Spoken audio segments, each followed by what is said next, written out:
Toto, I've got a feeling we're not in Kansas anymore. Doughnut Revenge. Here's looking at you, Doughnut. Today is our desert island movies. That's you know right. what that means. What 3 movies would we take on a desert island if we were stranded and could only have 3 movies? But first, Do we have a VHS player? A Blu-ray player? A Fire Stick? I don't know. how are we watching the movies? I don't know. Does that make a difference? On a projector against a rock. Anyway. But first, Before we get into that. it is Friday. It is And Friday. not just any Friday, the Lauren. best Friday? What day is it, Jeremy? It is National Ice Cream Sandwich Day. I love ice cream sandwiches. That's my favorite way to eat ice cream, actually. I have a box of ice cream sandwiches in my freezer right now. Good. I love them. I'm going to steal them. My freezer is way more booby-trapped than anything else I've ever done. Don't mess with my ice cream sandwiches. It's a good thing I'm an expert booby trap de-louser. Delouse. There's That no doesn't even lice. make sense. There's no lice in my booby trap. Diffuser. No, there's no lice in my booby trap, so you're wasting time delousing. I'm a bomb diffuser and a booby trap diffuser. Yeah, okay, whatever. It is also Sam Worthington's birthday. Tell us who Sam Worthington is. Well, many of you listening today will know Sam Worthington from his starring role in Avatar. Ah, yes. And he's been in many other things, but that's what he's most known for. Happy birthday, Sam. Hope you're not blue. By the way, it's only about a year till the next Avatar movie comes out. Oh, great. Wonderful. And I remember the first time I saw Avatar. I remember it was a movie. It was back when I didn't see a lot of movies in the theater, and I went to go see this movie in the theater with my parents. Okay. And it was back when, like, 3D was like the new rage, and everybody, everybody was like going nuts about the effects and the 3D-ness of the movie. The first 3D movie I ever saw was Polar Express. Was that any good in 3D? Oh, yeah. I definitely thought the train was going to ram into me. Okay, was the movie theater I went to. I felt cold the whole time. The snowflakes are landing on you. It's just an open-air theater. Okay, the theater Sorry, I I got off topic. The theater I went to for Avatar must not have been that good, because I remember, like, it didn't look that 3D. I was like, okay, this 3D stuff isn't all it's cracked up to be. I was like, what's the big deal? Like, some things look a little closer, some things look a little farther. Well, when it came out to DVD, my friend, who was like always buying the newest greatest thing, he got a 3D TV. Ooh. And I was just hanging out at his house one day, and Avatar happened to be on when we walked in. Fate. And he handed me the glasses, and I put them on. And I was like, this is what everyone was talking about. How did you get a better experience in somebody's house than in the theater? With a TV. Right. Like a 36-inch, okay, it was bigger than 50-inch TV versus like a 20-foot movie screen. Who knows? That's just like I think your theater is... that. What I don't remember what defective. theater I went to for that. Oh, But well, I'm never going anyway. back. So Avatar, up until very recently, was the highest grossing movie of all time. Yes, it was just last week that it was surpassed by Endgame. Yeah, which is pretty cool. But, I mean, we have to give a shout out to James Cameron, because before Avatar, it was Titanic, which is also directed by James Cameron. James Cameron has directed 2 out of the 3 highest grossing films of all time. Dude, when's James Cameron's birthday? Can we celebrate James Cameron's birthday? We will celebrate James Cameron's We'll do birthday it. on We'll get a this show. Titanic ice cream cake. Ice cream sandwich cake? I don't know. Maybe we'll get Celine Dion to be a guest. Oh my gosh, that'd be so cool. That'd be awesome. I would love that. So, what was your first experience seeing Avatar? I never saw Avatar. What? No. It did poorly, not monetarily, but in opinions of viewers. And this was at a time when I didn't see movies unless they were imperative to my life. So I didn't see it. And you didn't bring this up during our movie shames episode. No, because because people don't like it. Listen, I don't feel ashamed of having been. There are seen 3 it. types of people in this world. There I are guess. people who love Avatar, And then there are people who recognize it for the ripoff that it is. And the And then there third are group of people people who have mad respect for the actual techniques used in making this total screen ripoff. I see your 3 types of people, and I'm going to raise you a 4th type of people. Okay. Which is when you hear the word Avatar, you think of The Last Airbender, which is what I have seen.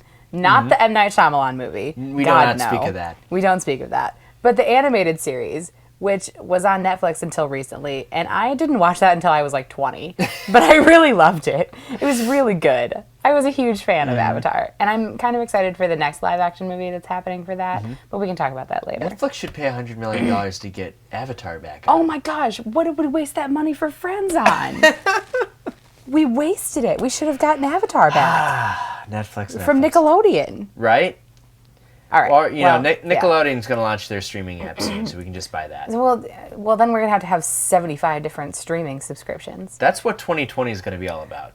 Streaming? The year of streaming. The year of streaming platforms. The year where everyone has 20 subscriptions.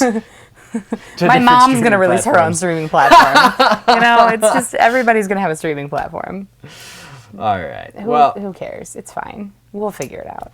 Without further ado, the Desert Island Challenge. That's right. We are going to list off, you can get 3 movies to bring to your desert island, and those are the only movies that you can watch for the rest of your life on the desert island. So you better pick well. And for the record, I'm watching them in 4K.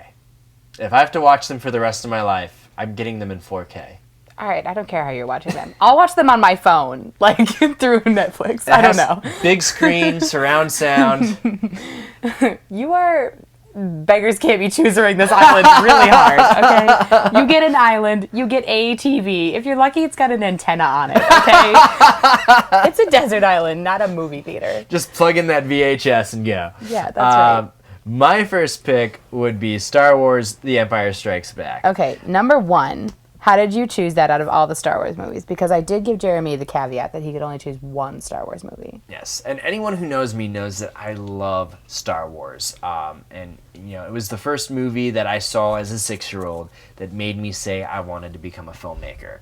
So when I watch all of the Star Wars movies, which I do on a somewhat regular basis. He's always watching a Star Wars movie. Okay, and I love them all. But there's only one that I could watch every day and not get tired of, and that is Empire Strikes Back. There's just so much depth to it compared to the other movies. I'll give you that one. There's a much bigger range of acting in all the characters. The sets are just brilliant and beautiful and layered for the camera. So I'm not just talking, there's depth of perception, and there's also depth of character and performance. Great. And the story is a little bit deeper and darker than any of the other Star Wars movies. Okay. So, Lauren, what's your number 1? My number 1 is The Great Gatsby with Leonardo DiCaprio. Okay. Because I could talk about The Great Gatsby forever. The casting, I honestly think Leo should have won his Oscar for The Great Gatsby. I will die on this hill. I should have won my Oscar. Oh my gosh.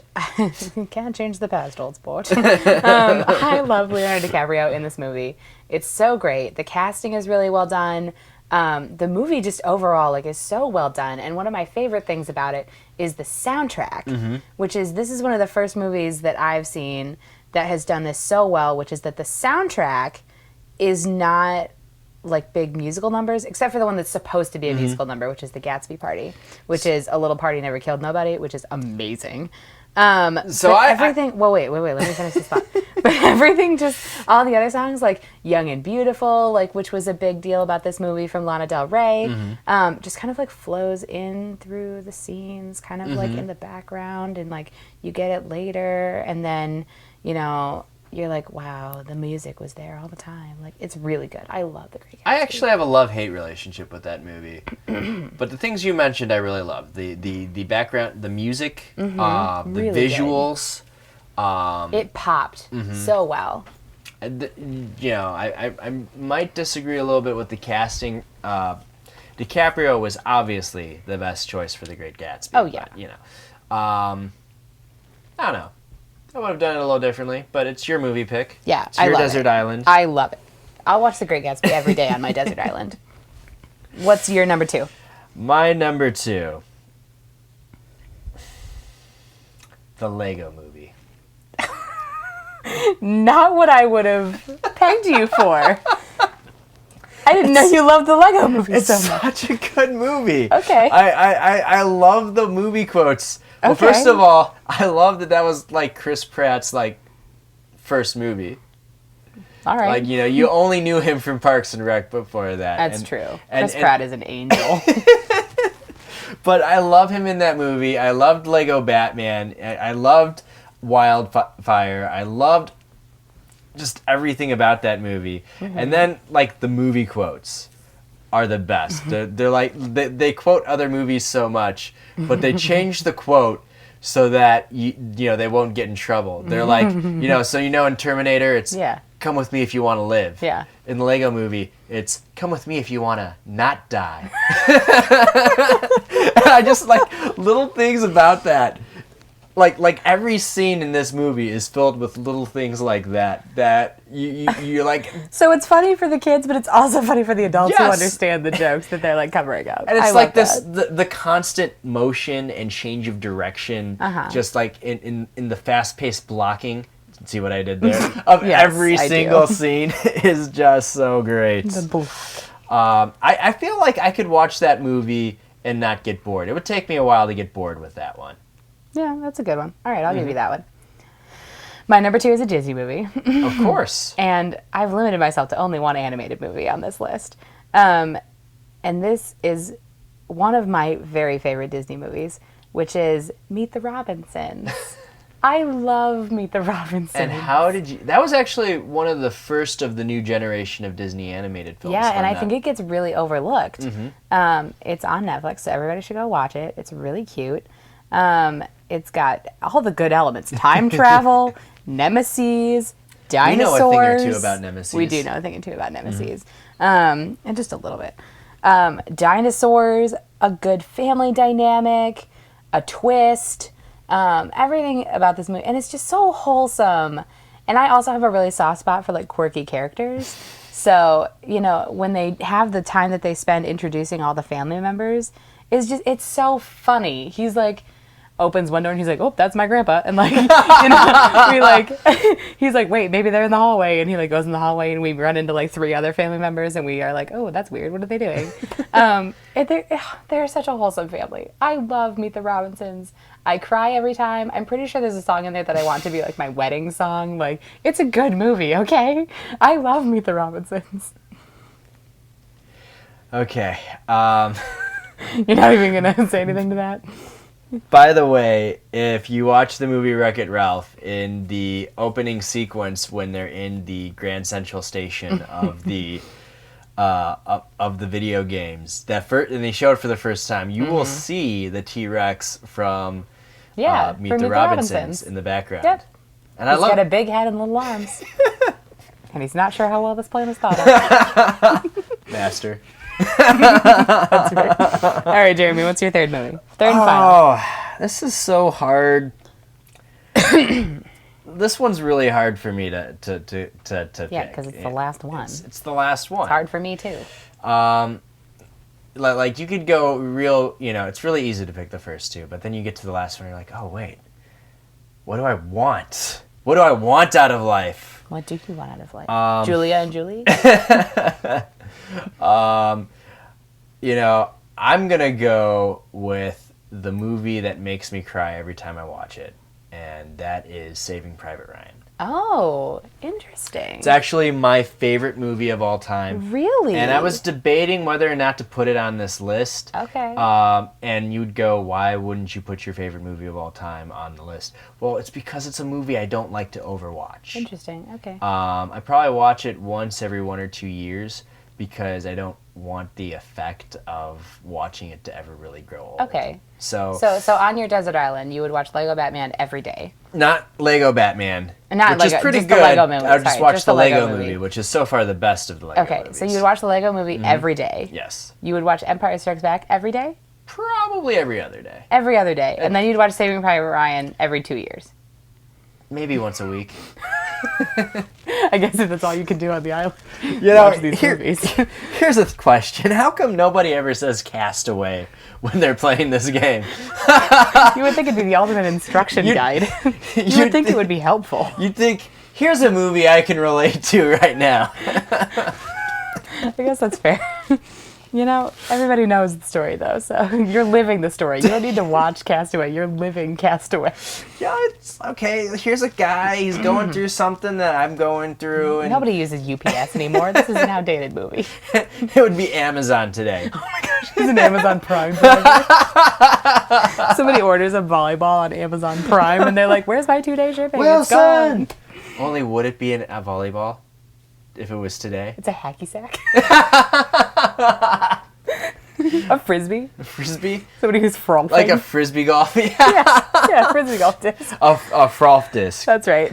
Well said. He just like throws it and it like never comes back. Wilson. You can throw a frisbee a lot farther than a volleyball. All right, are you ready for my third movie? Drum roll, please. You're not drum rolling. Well, I know that you asked for the drum roll, but I'm the one announcing, so I can't. We're adding the drum roll in post. Oh. Okay, so there's a drum roll. Lauren doesn't know how sound effects work. No. Okay. I have to walk her through this. All We're gonna So- pause, and then you say something. Drum roll, please. Family Man with Nicolas Cage and Tay Leone. Yeah. That movie is like so long ago. Oh my gosh, I love that movie. Okay, so number one, I love Nicolas Cage. What? When I heard Spider Noir talking in Into the Spider-Verse, and I like hit the person next to me and was like, it's Nicolas Cage! Like, who doesn't love National Treasure? Like, Me. Okay, we're going to have to talk about that later. Maybe even off podcast, because that's a grave offense. But okay, I love Nicolas Cage. I love rom-coms, and Tay Leone's a queen. This movie always makes me cry every time. So when I'm like having one of those like, you know, girl moments where I need to like eat a pint of Ben & Jerry's and like watch a movie and cry, like that's what I watch. Family Man. It's so wholesome. Okay, I have a soft spot for wholesome. So when I watch a movie, I don't want to like feel angsty. When I watch a movie, I want to feel good inside. So Family Man is so perfect. It is an oldie. So I bet you there's people listening to the podcast who don't know this movie. It's also on Netflix, last I checked. I know that they're doing a lot of like upturn and upheaval of what's on Netflix, but it's on Netflix the last I checked. And it's so good. I'm glad that we're on two separate desert islands. You don't want to hear Nicolas Cage. I'm going to turn up the volume on my island so that you can hear Nicolas Cage singing. He has a scene where he's walking around in his like Speedo underwear singing like opera songs. And that's the part that I'm going to turn up, which is Nicolas Cage singing opera. Turn down your desert island. Turn down my whole life. Turn down for what? Okay, anyway. Okay, seriously. Nicolas Cage. Yeah. His only good role in history. Oh my gosh, how dare you. Has been Spider Noir. No, When he's talking about fighting Nazis and National Treasure was so good. okay, National Treasure 2 wasn't even a bad sequel. Like that National Treasure 2 was terrible. No, and it was well casted. Yes, except for Nicolas Cage. Okay, but you know me, I'm all about casting. Most of my commentary about things is casting. Mm-hmm. I love casting. There was a point where I wanted to be a casting director. I just didn't know how you got a degree for that. I feel like it's just a thing where you have to know people. Pretty much. That's your whole job as a casting director. Yeah, exactly. So I didn't have the network for that. So I guess we went with something Cage, else. Really? Stop fighting me on Nicolas Cage. We Okay. have better things. Like, how come neither of us put Emperor's New Groove on our list? Is that You're not right! the best movie of all time? That is such a sin. That is an Emperor's offense New to Groove. humanity that neither of us have Can that that just movie be the on our bonus list. movie that we both get? Yes. I would watch Emperor's New Groove every day. I would feel do it. like if like a package washed up on shore, like after I'd been on this island for a year, I would be praying to. I wouldn't care if it was food or not. I would want it to be the Emperor's New Groove. That's all I would want. What if it was the Emperor's New Groove that came with like a box of goldfish? Or M&M's That'd be okay. or something. Yeah. Or a package of popcorn that you can't pop because you don't remember. You have to like train the energy from your TV, from the sun, to pop your popcorn. Because I've been here for a year and I've mastered fire now. Oh, you've mastered fire, Mr. Caveman. Yes, I'm Tom Hanks and I'm like spearing fish on my first throw. Sure. I have definitely not. I've learned, you're definitely the hunter. I'd be the gatherer. I would have gotten severe diarrhea at least 7 times from eating different berries that you can't eat to figure out which ones are okay. That would have been me. I would just have a nice stockpile of berries that I know for sure are fine. Okay, on that note, I have a story. I have an experience where I've actually had to watch the same movie every day. Oh, please tell. So it's kind of like the desert island, except there was air conditioning. You didn't choose. And a couch, and usually ice cream involved. Oh, that's nice. And I didn't choose the movie. Can I have ice cream on my desert island? Amazon Prime? So, for those of you who don't know, I used to work in home care for a family with an autistic child. And I don't think we've ever mentioned that on the podcast. We have so not. I think nobody knows. No, only the people who know me know that. Like me. You didn't know that. Yeah, I did. And continue. For lying. One of the best jobs I've ever had, by the way. It was kind of like having a second family. I mean, it just really worked out. But in this case, the child in question would get on his kicks where he would just want to watch the same movie over and over again every day, sometimes multiple times a day. And It was never Star Wars. I could never get him into Star Wars. It was always The Lorax. Oh. Or Cars 2. Oh. I think it was Finding Nemo for a while, and that was okay. All right, Finding Nemo was a good movie. Here for that. But yeah, it was always like, I didn't get a say in the movie, but I had to watch it every day. And so I feel like I know a little bit of that desert island pain. Well, remember when we were talking about how we were going to watch the movies and we said we were going to fire up the VHS? That was my whole childhood. And one time, VHSs. I got my hand stuck in my VHS. No, you did not. I did. Here is the story. How? Explain. So I rewound the VHS tape because that's something that you had to do with a VHS. You had to rewind it. So I rewound it. For all those Gen Z kids who are listening who don't know. You have to rewind the whole thing. It only takes like a minute, but it felt like forever. Especially when you wanted to watch the movie and you found out that you hadn't rewound it the last time. It took a lot more than a minute. Yeah, it took a lot. Okay, fine. Anyway, I rewound the movie and then I pressed eject and I held my hand out for it to come out. And I was really like overeager, like to put it away, I guess. And then the movie slid out on top of my hand in the VHS player. I think because I like went forward to get it, and it came out on top of my hand, and my hand got stuck in between the VHS player and the tape. So you stuck your hand in before it came out? Yeah, essentially, yes. And I was stuck there, and it didn't hurt that much. I just couldn't get it out. And I mean, I think my fingers went a little numb, but it didn't like hurt. How long were you stuck there? For like 20 minutes, maybe 30, because my dad wasn't at home. It was just me and my brother, and my brother was like, "I'll go get help." And he was that's like, enough time to rewind a movie. Now when your hand is stuck in the VHS player. So that was, I mean, my dad eventually came home and got my hand out of the VHS player. But my brother and I were just hanging out, and we were like, "Should we watch a movie?" And we were like, "Oh." So... I'm just like picturing this. Don't get your hand stuck in the VHS. I was like crouching on the floor like, oh, this is weird. This is awkward with my hand stuck. Okay. It wasn't great.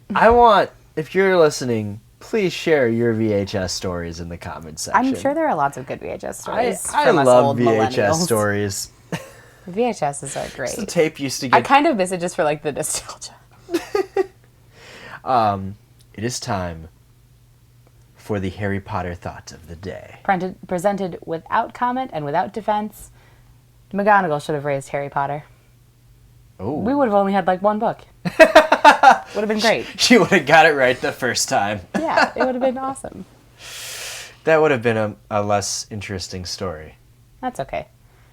Well, no, actually probably wouldn't, because McGonagall is full of fun things herself. I mean, McGonagall is awesome. She's pretty great. But like... There would have been... Here we are defending the comment that I've made. Okay. Debate us in the comments. This is for the comment sections.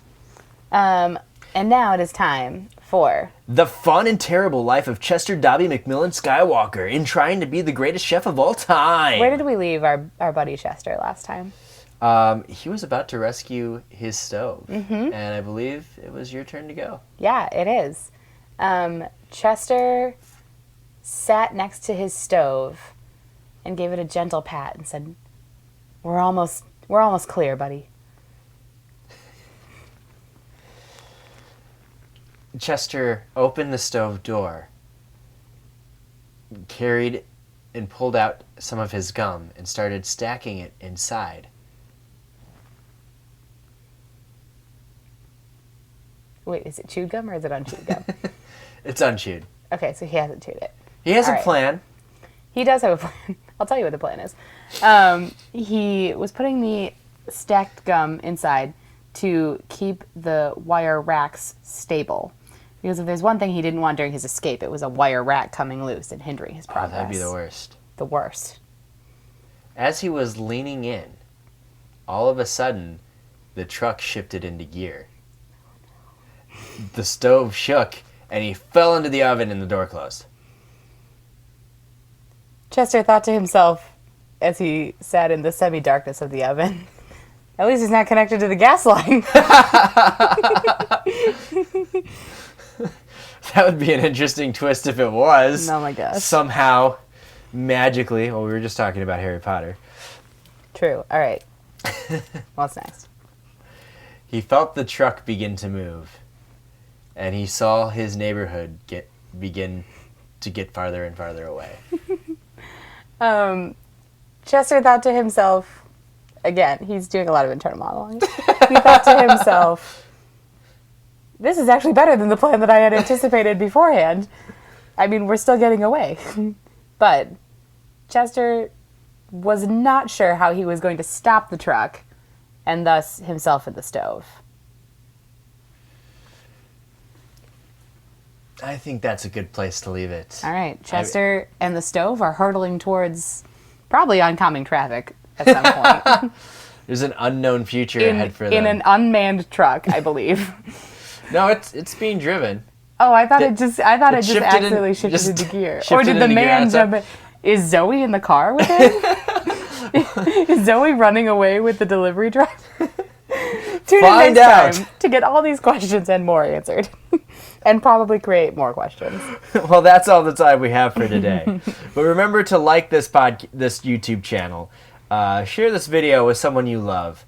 Because if there's any greater sign of love than sharing a podcast that you just heard with someone, I don't know what it is. I mean, I could probably name a couple of things, but I won't for this. I don't know what it is. We're also on Facebook at the Doughnut Revenge Podcast.